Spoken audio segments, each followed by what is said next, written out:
Olá, meu nome é Giovanni Dias, eu sou professor de História da Educação Básica de Curitiba e hoje eu estou aqui para fazer uma atividade com vocês referente à Revolução Industrial. Essa atividade a gente vai interpretar charges da Revolução Industrial e vamos tentar contextualizá-las na primeira, na segunda e também na terceira fase da Revolução Industrial, que é o momento que a gente vem vivendo. Então assim, eu apresento a charge para vocês, a gente interpreta ela juntos e aí com isso a gente contextualiza ela nas passagens da Revolução Industrial.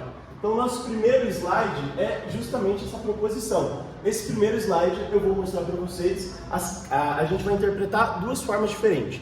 Primeiras de causas da primeira Revolução Industrial e um pouco sobre a divisão do trabalho dela. Então, nesse nosso primeiro slide, você vai ter duas charges diferentes.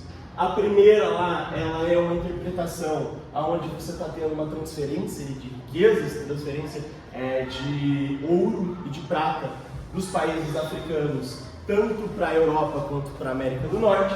E na nossa segunda charge, você vai ter lá uma interpretação de um burguês falando o Estado sou eu, aonde a parte de cima ali fica sobre a burguesia. Então, vamos tentar discutir essas charges de maneira diferente. Vamos começar por essa. A Inglaterra ela acaba sendo a grande pioneira da Revolução Industrial por vários motivos diferentes. Talvez um dos maiores deles é o domínio britânico sobre as diferentes colônias, sobre as diferentes passagens de dinheiro que a Inglaterra conseguiu estabelecer um pouco antes da Revolução Industrial, principalmente logo ali depois das grandes revoluções, das revoluções inglesas. Um dos principais pontos é justamente essa colonização que a Inglaterra impõe sobre diferentes países, principalmente os países africanos. A Inglaterra vai acabar tendo várias colônias dentro da África, onde ela extraía não só a matéria-prima para as produções da primeira parte da Revolução Industrial, como também riquezas que vão fomentar essa produção industrial da primeira fase da Revolução Industrial. Outro ponto que vai contribuir muito para o sucesso da Inglaterra na Revolução Industrial é a burguesia. A Inglaterra teve as suas revoluções burguesas em 1688, onde a burguesia assumiu o papel na direção do país. A Inglaterra ela continuava sendo uma monarquia, só que não mais uma monarquia onde o rei tinha poderes plenos. Ela passava a ser uma monarquia onde a burguesia comandava o Senado, comandava o parlamento, e essa burguesia vai ser as direções das fábricas. Nessa charge você pode ver o burguês falando o Estado sou eu, em referência clara ao absolutismo francês, que foi o absolutismo mais centralizador de toda a Idade Média para moderna. Então, ela é claramente uma referência. No slide seguinte, a gente vai ter ali as respostas. Então, como eu falei, a primeira charge ela é uma transferência de riqueza entre os países colonizados e as suas metrópoles europeias. E a segunda charge ela é uma alusão à substituição da monarquia pela burguesia dentro da Inglaterra, mas também ela pode ser aplicada aos outros países da Revolução Industrial. Agora, na nossa próxima charge, tem lá uma charge do Frank Ernest, que fala onde você tem um trabalhador ali nas fileiras de fábricas, onde ele está falando assim: vou me aposentar amanhã e sabe o que vou fazer? Andar até o fim dessa linha de montagem e descobrir o que estou fazendo há 30 anos. Então, qual que é o nosso contexto dessa charge dentro da primeira fase da Revolução Industrial? Claramente é uma alusão às novas formas de trabalho. Porque antes da Revolução Industrial, se você produzia, digamos, uma roupa, você tinha que produzir ela de uma maneira inteira. Você começava o processo e terminava o processo. Não existia uma divisão do trabalho. Você fazia o trabalho como um todo. A partir da Revolução Industrial, você vai ter uma estruturação melhor de trabalho, uma estruturação mais pautada para a produtividade.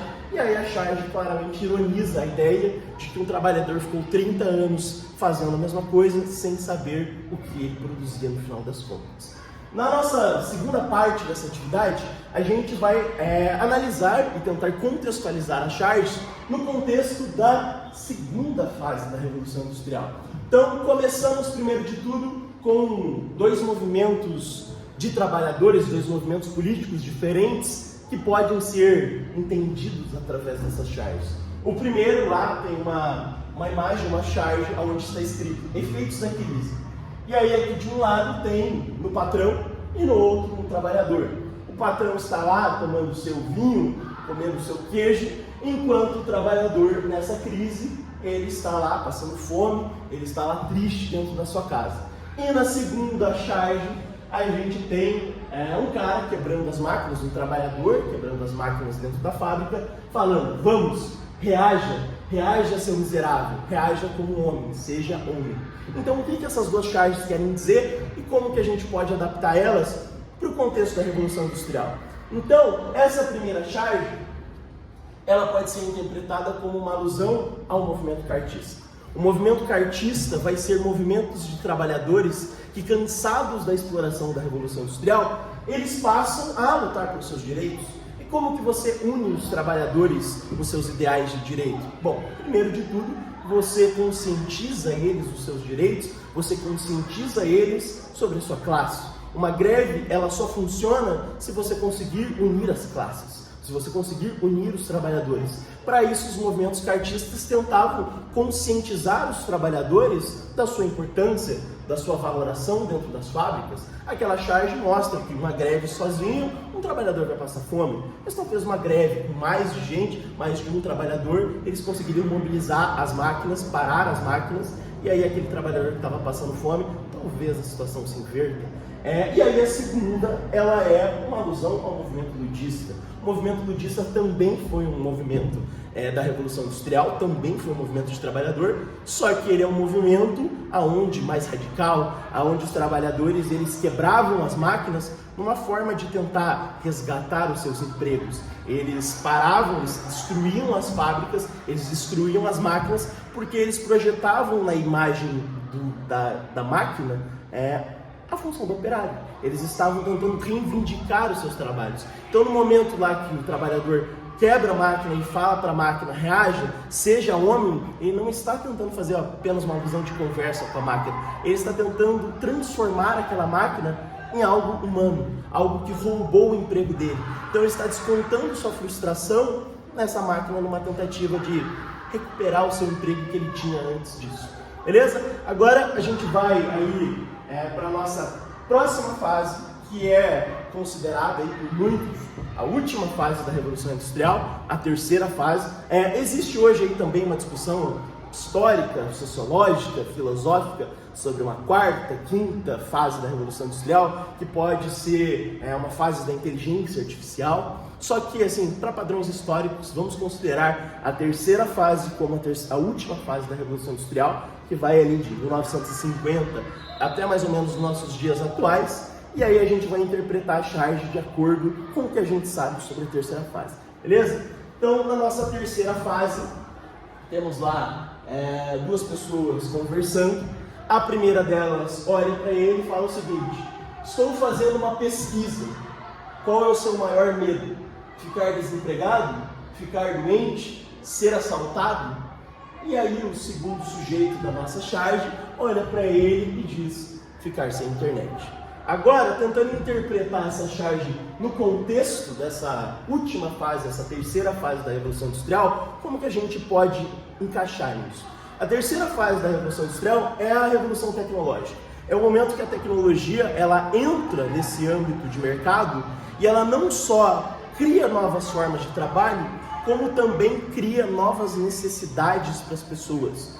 Não é só a construção tecnológica, é um vínculo de necessidade das pessoas sobre a tecnologia, para a tecnologia.